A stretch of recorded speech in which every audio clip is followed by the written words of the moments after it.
China ya está haciendo maniobras militares en conjunto con Rusia. La pregunta es, ¿de verdad China está apoyando a Rusia en la guerra de Ucrania? ¿Podrían llegar a unirse a esta guerra? Vamos a verlo.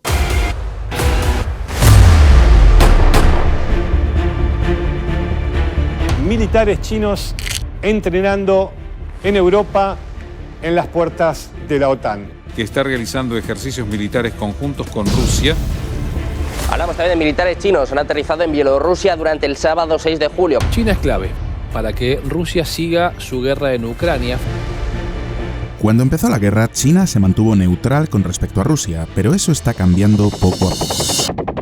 China ha aumentado drásticamente los envíos militares a Rusia. Compañías chinas y rusas están desarrollando un dron de ataque. El gobierno chino ha negado que apoye las acciones bélicas de Rusia. La alianza militar criticó a la segunda economía más poderosa del planeta por su cercanía con Rusia.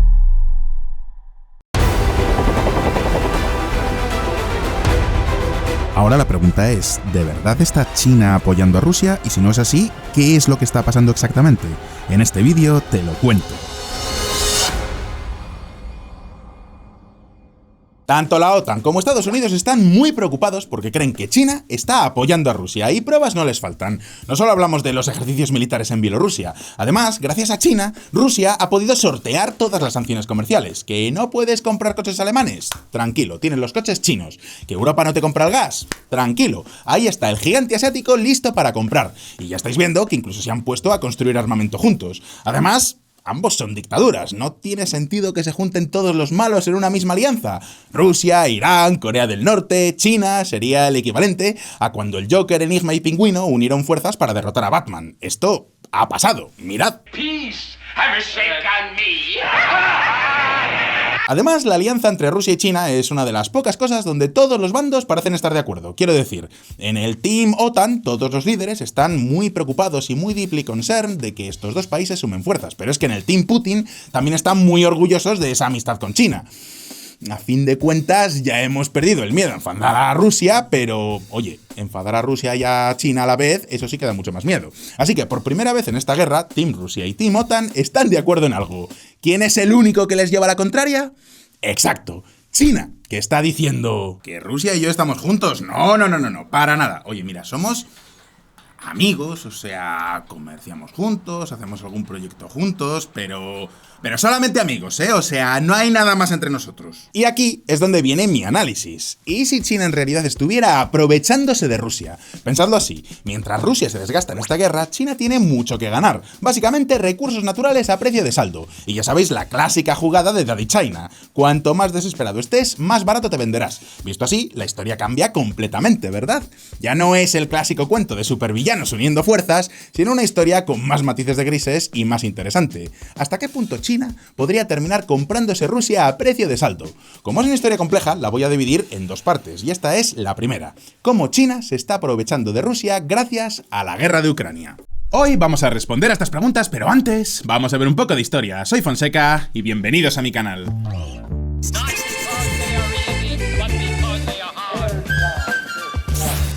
Seguro que todos los que vivís en Occidente habéis oído alguna referencia sobre estas palabras de Joe Biden. En la batalla entre la democracia y las autocracias, las democracias se están imponiendo y el mundo está eligiendo claramente el lado de la paz y la seguridad. Esta es la verdadera prueba y va a llevar tiempo, así que sigamos inspirándonos en la férrea voluntad del pueblo ucraniano. Toda una declaración de intenciones y la piedra angular sobre la que gira toda la propaganda y la acción exterior de la actual administración demócrata en los USA.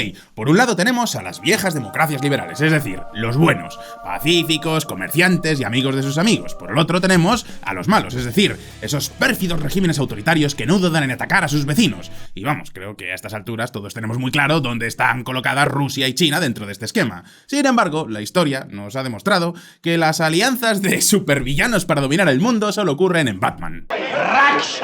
No solamente en Europa.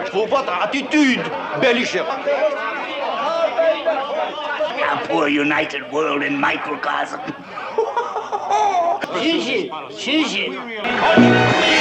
Sí, ese es el primer Batman que llegó a la gran pantalla, y sé que esto va a ser una opinión muy impopular, pero Os recomiendo esa película encarecidamente porque es una obra de arte. En cualquier caso, en la vida real, los supervillanos no tienen por qué llevarse bien. Y precisamente el ejemplo más claro de esto es China y Rusia. Durante mucho tiempo, tanto China como Rusia sufrieron continuos ataques de tribus nómadas. Los mongoles de Gengis Khan, la Horda de Oro o los timúridas levantaron grandes imperios que acecharon tanto a Moscú como a Pekín. Sin embargo, China y Rusia se enfrentaron a esta amenaza de formas totalmente distintas. China levantó la Gran Muralla China para defenderse. Mientras tanto, Rusia apostó por la expansión. En el siglo XVI, Iván el Terrible inició la conquista de Siberia. Siglos más tarde, el Imperio ruso se expandía hasta la costa pacífica. Y con la expansión llegaron los primeros problemas con los chinos. Poco a poco, Rusia fue tomando más terrenos a China, especialmente durante el siglo XIX, el llamado siglo de la humillación china, donde llegaron a quedarse con la ciudad de Vladivostok y todas las regiones de alrededor. Sin embargo, durante buena parte del siglo XX, tanto China como Rusia terminaron abrazando el comunismo, y alguno pensará, pues el fin de las hostilidades, ¿verdad? Es decir, dos gobiernos comunistas unidos frente a la amenaza del capitalismo global. Bueno, no tan rápido, porque como dicen los chinos, no pueden haber dos tigres para una misma montaña, o como decimos en Castilla, no puede haber dos gallos en un mismo corral. Y en este caso, para los rusos, China era el que sobraba. ¿Queréis un ejemplo? Pues os doy un ejemplo. Una de las primeras visitas oficiales que hizo Mao como jefe de Estado fue su viaje a Moscú. Lógico, ¿verdad? Pues bien, Stalin le hizo esperar semanas para recibirle. Es decir, que el pobre Mao estaba en Moscú, supongo que en la habitación de su hotel, mano sobre mano, y Stalin le daba toda clase de excusas para no verle. ¡Mao! ¿Qué pasa, chavalote? Oye, mira, me vas a perdonar, pero es que tengo una liada aquí en el Kremlin que ni te imaginas. O sea, voy a tener que pedir para cenar aquí en la oficina de la que tengo montada. O sea, no te digo más. Entonces, mira, estoy pensando que el viernes de la próxima semana, fijo sí o sí que nos vemos. Aunque sea para un café rapidito, ¿eh? Aunque sea para un café rapidito, nos vemos. Y mientras, pues no sé, date un paseo por Moscú, ves el Bolshoi, que ya verás tú qué bonito que es. ¿Te has traído a la familia? Bueno, pues a disfrutar de Moscú. Venga, nos vemos el viernes, ¿eh? Hasta luego, ya si eso ya tal. Venga. Vamos, que Stalin tenía muy claro quién era el macho alfa, el tigre dentro de la Internacional Comunista. Era como, es Truk está viniendo, así que deja de pasarlo bien. Por supuesto, como os podéis imaginar, los chinos no se sentían especialmente contentos con esta situación, sin olvidar que Stalin, durante los años 20 y 30, también había impuesto a China escisiones territoriales como la de la República Popular de Mongolia. De hecho, tras la muerte de Stalin, China y Rusia llegaron a tener una batalla. Sí, esto ocurrió en 1969, y vale que no fue una guerra bestial, pero ojo que hubo cientos de muertos. Sin embargo, la auténtica lucha se estaba dando en el tablero internacional. Por ejemplo, en Latinoamérica lo sabéis muy bien, porque en México, Colombia, Argentina, Ecuador, Chile, Brasil o Venezuela surgieron escisiones dentro de los propios partidos comunistas. Por un lado tenías a los marxistas-leninistas, apoyados por Moscú, y por otro a los maoístas, apoyados por Pekín. Por ejemplo, ¿os suena el Sendero Luminoso de Perú? Pues esto era un grupo terrorista de inspiración maoísta. Y de hecho, las luchas entre maoístas y leninistas llegaron a conflictos armados muy serios. ¿Queréis un ejemplo? La guerra de Camboya. Los camboyanos, apoyados por China, frente a los vietnamitas, apoyados por los soviéticos. En diciembre del año 1978, el ejército regular de Vietnam se internaba en Camboya, en una campaña relámpago para derrocar al régimen militar de Pol Pot y sus gemeres rojos. La ocupación se hizo rápidamente y su victoria militar fue sino aplastante, completa. Para que os hagáis una idea, la situación era tal que no solo es que China considerase a la Unión Soviética como una amenaza existencial tan grande como la de los Estados Unidos, es que finalmente China acabaría aliándose con los malvados capitalistas yanquis, encabezados por Henry Kissinger, para enfrentarse a la Unión Soviética. De hecho, hasta el año 1989, el principal objetivo de la estrategia nuclear china era la Unión Soviética. Vamos, que es que no se andaban con chiquitas, y no creáis que estas hostilidades venían solamente por parte de China. Para nada. Ya que a Putin parece gustarle tanto tirar de historia, tal vez habría que recordarle que los soviéticos tenían más divisiones militares desplegadas en la frontera china que en la frontera con la OTAN, y por supuesto, gran parte de sus cabezas nucleares también estaban apuntando a Pekín. Este es el reflejo más claro de quién era el verdadero enemigo para los rusos. Put down our weaponry on the count of 3. Okay. You ready? I'm ready. 1, 2, 3.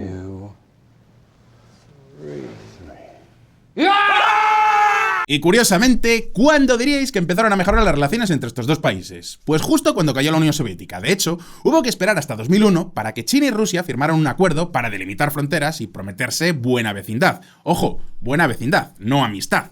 Conclusión.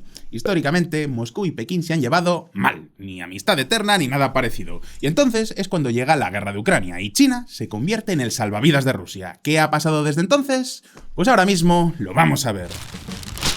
Más que un rollito de primavera. Y antes de continuar, me gustaría aprovechar para dirigirme a todos los que me seguís desde Latinoamérica para comentaros una cosa importante. Si estás aquí es porque te gusta la geopolítica, te gusta conocer el mundo donde vives y te interesa saber cómo estas cosas pueden afectar a tus finanzas personales. No importa en qué país latinoamericano estés, hoy te traigo algo, una solución importante si estás preocupado por tus ahorros y por la pérdida de poder adquisitivo que la inflación está provocando en tu país. La solución se llama XTB y tiene más de 1 millón de clientes en todo el mundo y te va a permitir invertir de forma muy sencilla. Para todos aquellos que todavía no lo conozcáis, XTB es una app en donde puedes comprar acciones y ETFs en todo el mundo sin comisiones. También puedes crear tus propios planes de inversión, y todo esto a través de un broker totalmente regulado y con oficinas en Chile, Perú y México. Os dejo todos los enlaces en la descripción para que conozcáis todos los detalles. ¿Os acordáis de las sanciones de Occidente contra Rusia? Occidente pensaba que esto llevaría a Moscú directamente a la Edad de Piedra, y es verdad que durante las primeras semanas el rublo cayó en picado y el Kremlin perdió buena parte de sus reservas internacionales. Aunque Rusia ha evitado hasta ahora el colapso, la inflación podría afectar apreciablemente a su economía y a la confianza del consumidor. Las cifras oficiales hablan de una subida de los bienes de consumo del 11% en lo que va de 2022. Sin embargo, para el año 2023, el rublo no solo se había estabilizado, sino que el crecimiento ruso superó al de los mismísimos Estados Unidos o la propia Unión Europea. Y ojo, porque el país va camino de conseguir el mismo resultado este año, en 2024. Y diréis, ¿por qué? Pues hay muchas razones que van, como ya os expliqué en un vídeo anterior, que os dejo luego en la descripción, van desde lo bien que el Kremlin ha afrontado a la guerra económica a las características más intrínsecas de la economía rusa. Pero sin lugar a duda, uno de los factores fundamentales de este éxito económico es el salvavidas que Pekín le ha lanzado a Moscú. Gran parte de ese crecimiento va de la mano del comercio con China, que actuó como contrapeso de Occidente, a pesar de las presiones de Estados Unidos y la Unión Europea. Ambos países estrecharon su alianza desde el inicio de la guerra. Vamos a decirlo claro, a China no le importa Ucrania, al menos no tanto como a Occidente. De hecho, su postura en este tema ha sido bastante neutral. Y diréis, ¿qué significa todo esto? Pues que China no ha cambiado su posición con Rusia, ni para bien ni para mal. ¿Que están en guerra con Ucrania? Pues muy bien, nosotros seguimos haciendo negocios como hasta ahora. ¿Qué es lo que sí que ha cambiado? Pues que el vacío que ha dejado Occidente lo ha podido llenar China. Y así es como ha comenzado este nuevo romance entre estos dos países. Una historia de amor rubricada, ojo cuidado, con las 42 visitas oficiales en las que Xi Jinping y Vladimir Putin se han visto personalmente las caras. Ya os digo yo que va a resultar muy difícil encontrar a dos líderes internacionales con tantos encuentros a sus espaldas, incluso dentro de la Unión Europea. El líder chino recordó que se reunió con Putin más de 40 veces y señaló que ambos mantienen una estrecha comunicación y que se brindan una orientación estratégica que aseguró el desarrollo, esto es lo que asegura, ¿no? El desarrollo sólido, estable y fluido de nuestros lazos. Si lo pensáis, tiene bastante lógica. Para China, esto es una oportunidad de oro para abrir mercados. Pensadlo así. Hasta el año 2022, las empresas chinas tenían que competir con las empresas occidentales por el mercado ruso. Ahora no, tienen todo el mercado para ellos. Para que os hagáis una idea, para 2023 el comercio bilateral entre ambos países ya superó los 240.000 millones de dólares, casi un 25% más que el año anterior, y en lo que llevamos de 2024 parece que se continuarán batiendo récords. Y no solo eso, China se ha convertido en el mayor proveedor de unos equipos y tecnologías críticas a los que Rusia ya no puede acceder en Occidente. A cambio, ¿qué servicio le presta el Kremlin? Pues lo que China más necesita: petróleo, gas y otros recursos naturales, eso sí, a precio de saldo. A cambio de hidrocarburos rusos a precio de saldo, China ofrece a Rusia lo último en tecnología. Cámaras para vigilar a la población, por ejemplo. Este es el principal activo ruso, no lo olvidemos. Y si ya no puede venderse el Occidente, pues ¿qué hacen? Comienzan a virar hacia el este. Ahora bien, no olvidéis una cosa. Antes, Rusia vendía gas y petróleo a todo el mundo. Ahora su lista de clientes es mucho más reducida y eso le da muchísimo poder a China. Por ejemplo, en 2014 se inauguró el primer gran gasoducto que uniría Rusia con China, el famoso Power of Siberia 1, y en la actualidad ya se está negociando la finalización del Power of Siberia 2. Ahora bien, los términos de estos contratos son muy favorables, pero muy favorables a China. Básicamente, quien pone el dinero para construir estos gasoductos es Rusia, pero de eso vamos a hablar luego. Por ahora, quedaos con que Moscú aspira a suministrar a China 100 BCM de gas para el año 2030. Casi todos los parámetros de este acuerdo han sido acordados. El gasoducto Power of Siberia 2 transportará 50.000 millones de metros cúbicos de gas de forma fiable y estable desde Rusia a China. Declaraciones de Vladimir Putin. Y todo este comercio es fundamental. Sin el gigante asiático, Rusia ya no tendría suficientes camiones, chips, drones o bienes intermedios para continuar con el actual esfuerzo de guerra en Ucrania. Porque sí, China está enviando una cantidad ingente de elementos del llamado doble uso, es decir, que se pueden usar tanto para militar como para civil, y que son suficientes como para equipar un ejército. Hablamos de semiconductores, chalecos antibalas, propelente para misiles, drones y hasta carritos de golf. En lo que va de año, Rusia ha importado ya más de 100 millones de dólares solamente en drones que vienen de China, y las exportaciones chinas de cerámica han aumentado un 69%. Y no, esto no es porque los rusos se hayan puesto a comprar jarrones chinos como si no hubiera mañana. Hablamos de la cerámica que se utiliza para las armaduras corporales de los soldados. Es más, casi el 70% de los aproximadamente 900 millones de dólares en importaciones de máquinas y herramientas de Rusia en el último trimestre de 2023 provinieron de China. Una situación que es ya más que un secreto a voces. Ucrania dice que está encontrando más componentes chinos en armas rusas. La tendencia ahora es que hay menos componentes fabricados en Occidente, pero más componentes fabricados, por supuesto, en China. Vladislav Blasiuk, que asesora al jefe de gabinete de Zelensky. Ahí está el caso, por ejemplo, de Positron, una empresa rusa con sede en Rostov-el-Don. En teoría, según su razón social, se trata de una simple compañía de airsoft y juguetes militares para aficionados. Vamos, lo que viene siendo una empresa civil. El problema, que parece que los rusos quieren más guerra que la que tienen en el frente. Así que, si para 2021 esta compañía facturaba unos $400.000, para finales de 2022, es decir, tras la guerra, sus ingresos ya habían crecido hasta los $300 millones. ¿Coincidencia? ¡No lo creo! Y no solo eso, Pekín también está trabajando con Rusia para mejorar sus satélites y otras capacidades espaciales para su uso en Ucrania. Y según los Estados Unidos, también están entregando imágenes satelitales a Rusia para apoyar su guerra contra Ucrania, una ayuda que parece ir en aumento. El miércoles 22 de mayo, el secretario de Defensa británico, Grant Shapps, declaró que el Reino Unido y Estados Unidos tenían información de que China estaba suministrando armas letales a Rusia. Sin embargo, el asesor de Seguridad Nacional de Estados Unidos, Jake Sullivan, lo ha negado. Un conjunto de movimientos que recuerdan a lo que sucedió con Corea del Norte. Por cierto, el único aliado formal de China, y esto es un dato que tampoco es baladí. Primero que no, después que puede que sí. Comienza el run run de los servicios de inteligencia y voilà, nos acaban llegando noticias que especifican hasta las matrículas de los camiones que transportaban los cargamentos entregados. Pero, ¿de verdad vamos a ver a China armando a Rusia? ¿A qué están jugando los chinos? Pues ahora mismo lo vamos a ver. Fluye el gas. ¿Y el amor?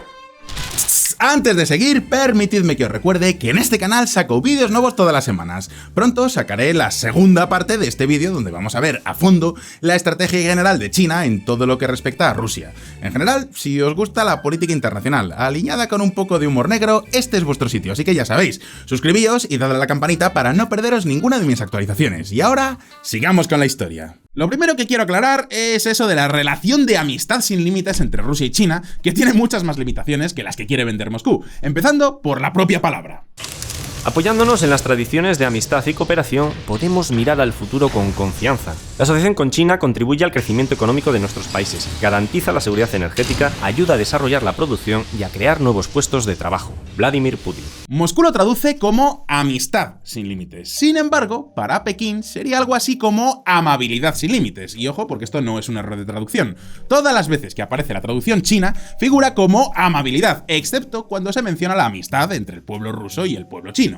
Mientras tanto, en la versión rusa no existe tal diferenciación. Así que no es un error de traducción sin más. Es la versión geopolítica de la friendzone. ¿Que no somos novios? Pues no sé, somos amigos con derecho a roce. O sea, de vez en cuando pues, nos vemos, hacemos cosas juntos, pasan cosas, no te voy a decir que no, pero que no estamos juntos, coño. ¿Os suena de algo?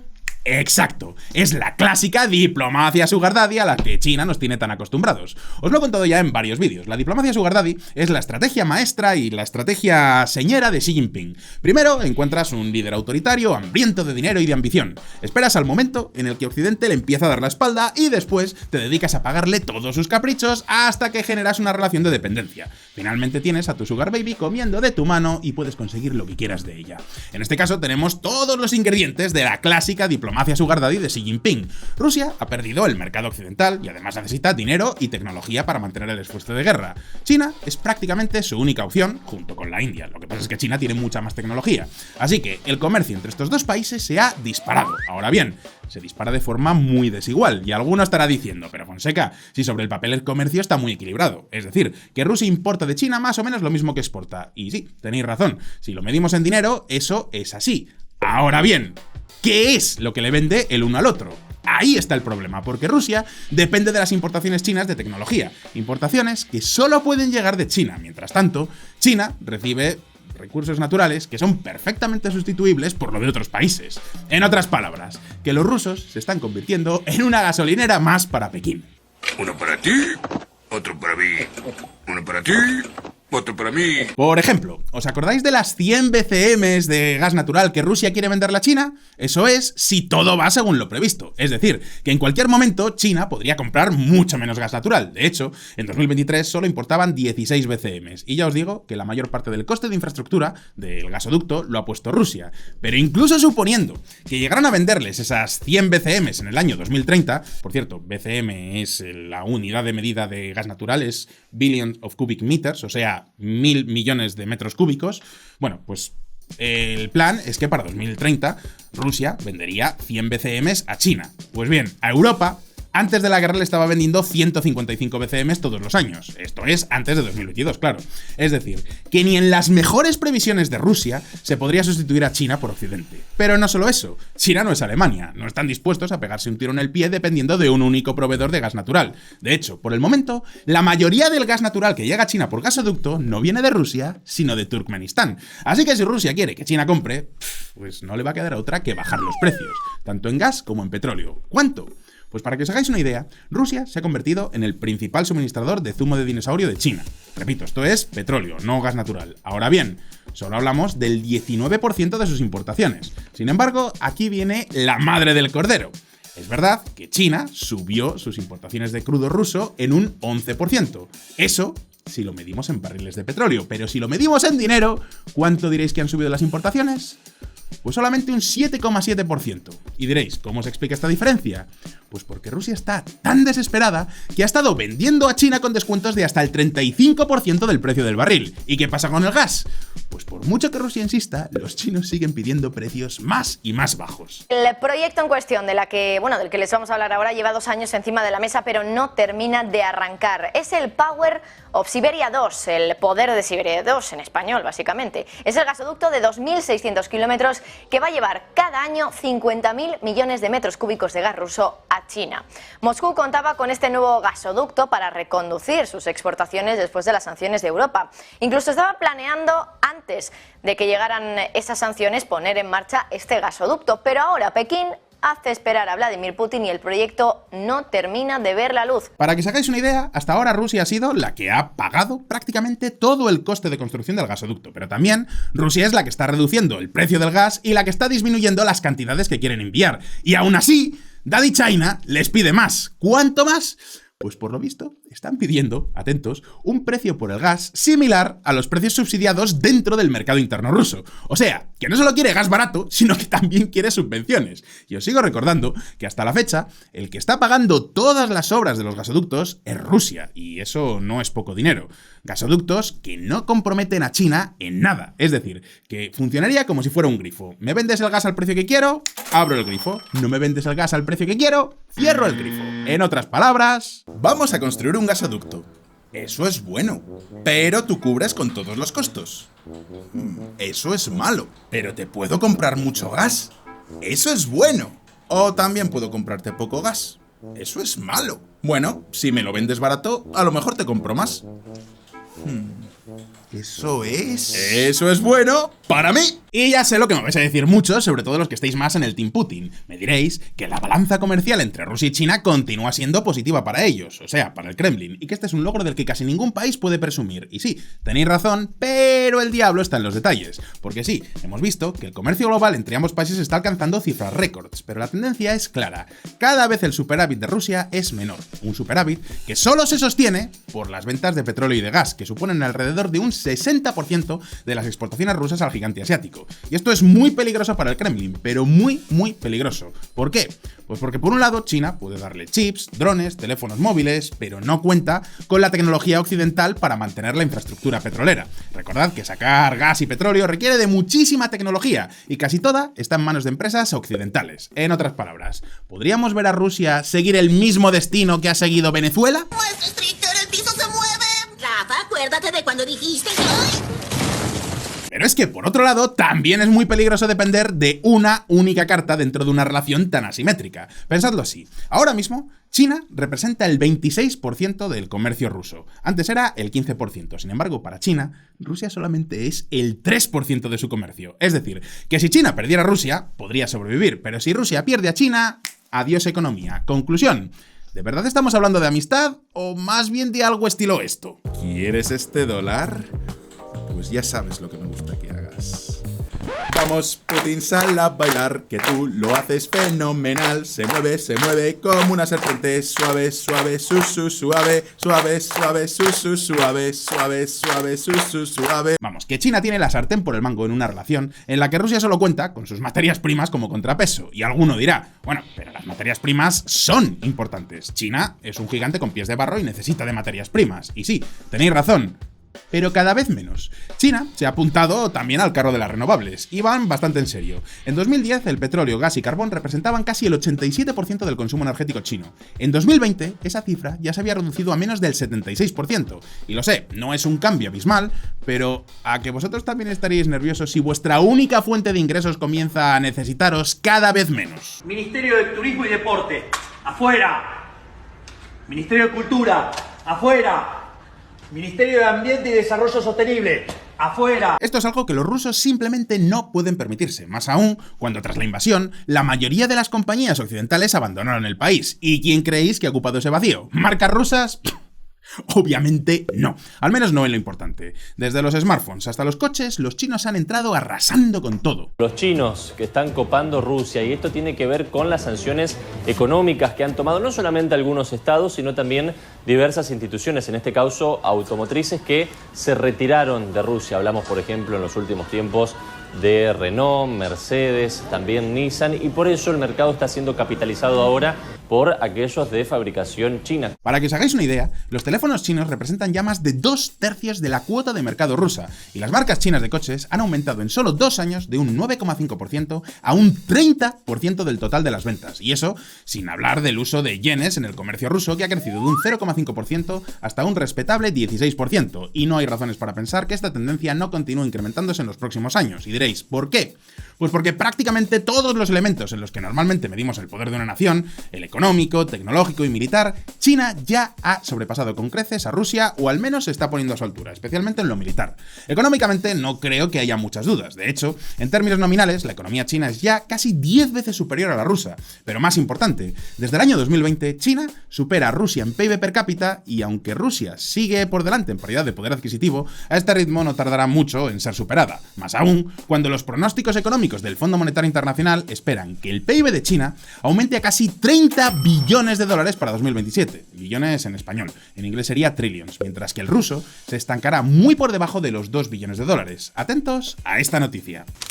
El Fondo Monetario Internacional, el FMI, ha elevado su previsión de crecimiento para la economía de China tanto para este año como para 2025. En concreto, estima ahora que el Producto Interior Bruto, el PIB, del gigante asiático, crecerá un 5% en 2024 y un 4,5% el próximo año. Y este estancamiento ruso también está afectando a su poder militar, que como sabéis es la piedra angular de su fuerza e influencia. Para que os hagáis una idea, en 2021, es decir, antes de la guerra, Rusia gastó prácticamente lo mismo en su ejército que en el año 2014, es decir, alrededor de 64.000 millones de dólares. Sin embargo, el presupuesto militar chino aumentó desde los 183.000 millones de dólares hasta unos muy respetables 270.000 millones de dólares. Es normal, por tanto, que los militares chinos se hayan venido quejando del estado del ejército ruso. Y es que ellos hace ya mucho tiempo que se han deshecho de los buques y equipos soviéticos obsoletos, y esto es algo que el Kremlin no puede permitirse.